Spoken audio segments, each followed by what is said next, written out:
Hello, I'm Rex Lita with the Midday News.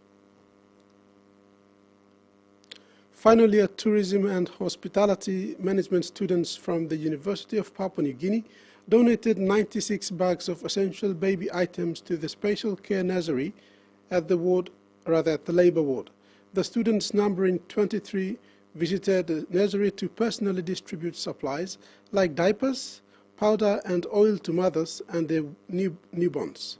The initiative, driven by both academic assessment and community service, aimed to make a positive impact. 8 male students extended their generosity by donating blood at the Brian Bell Center for Transfusion Medicine following the nursery visit. The nursery unit manager expressed gratitude for the students' contribution and encouraged their continued effort in helping the community. Sea commuters in Midday province are being warned of the rough seas. In the last 2 months, there have been daily strong wind, gales and storm winds caused by the National Weather Service to all regions in the country. Provincial Disaster Director Rudolph Mongali has been airing out messages in the media, especially through radio broadcast, for sea travellers to take extra precaution while travelling. For Midday, we have been having quite a lot of disaster calamities happening, but to concentrate more and focus more with the marine vessel travel and the passengers who are traveling by sea to respective villages they come from. Here in Midday, you know, we have a lot of passengers. They travel by small dinghies to Raikos because the road is not conducive for them at the moment. Post PNG Limited is working towards expanding and upgrading the works of the groundbreaking ceremony of a new warehouse, storage and distribution facility at Motukea. Chairman Robert Bradshaw emphasized that this is a milestone achievement conducted with the support of the shareholder companies.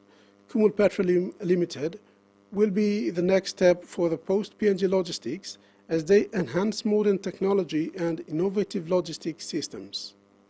It's a declining business, which then means that for post-PNG to continue to be relevant and to continue to operate, we need to look at other sides, other parts where we could utilize our locations, our positioning as 44 locations in 44 locations throughout the country, and logistics is one of them. A 9-member training team from Australia called Mentoring Training Team Charlie is at Murray Barracks to run workshops for the 2 weeks. They were officially welcomed on Tuesday, 29 August 2023 by Deputy Secretary for Departments of Defence Simon Tunapai on behalf of the Secretary Harry John Akipe.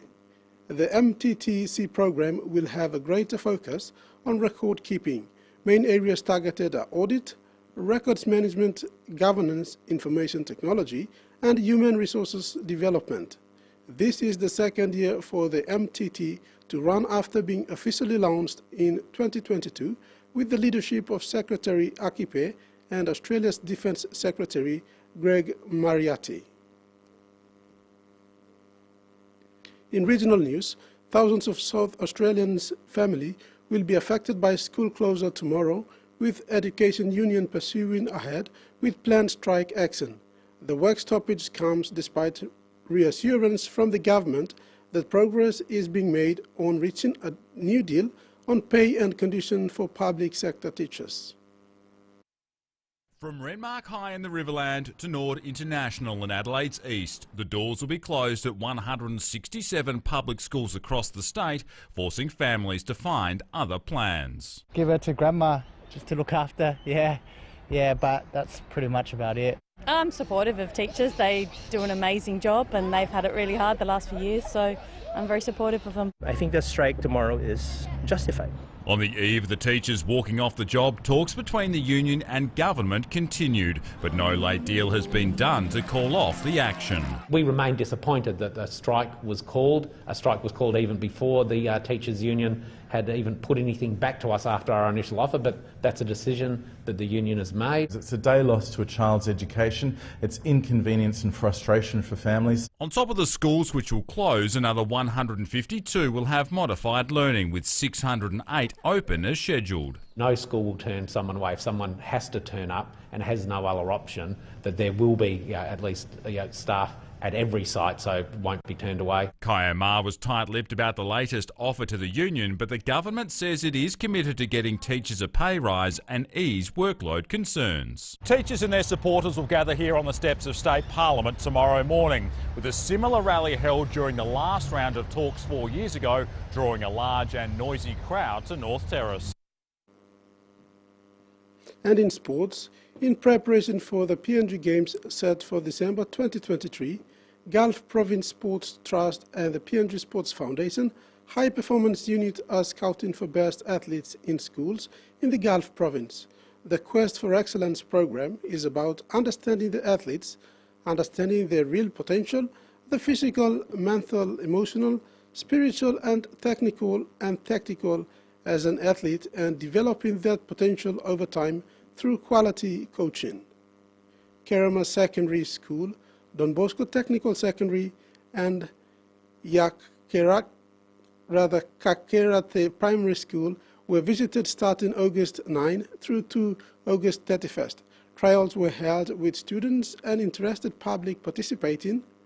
The next scouting of the talents will be held from September 13th to 28th at Malalawa, Moveave and Lese Olai schools.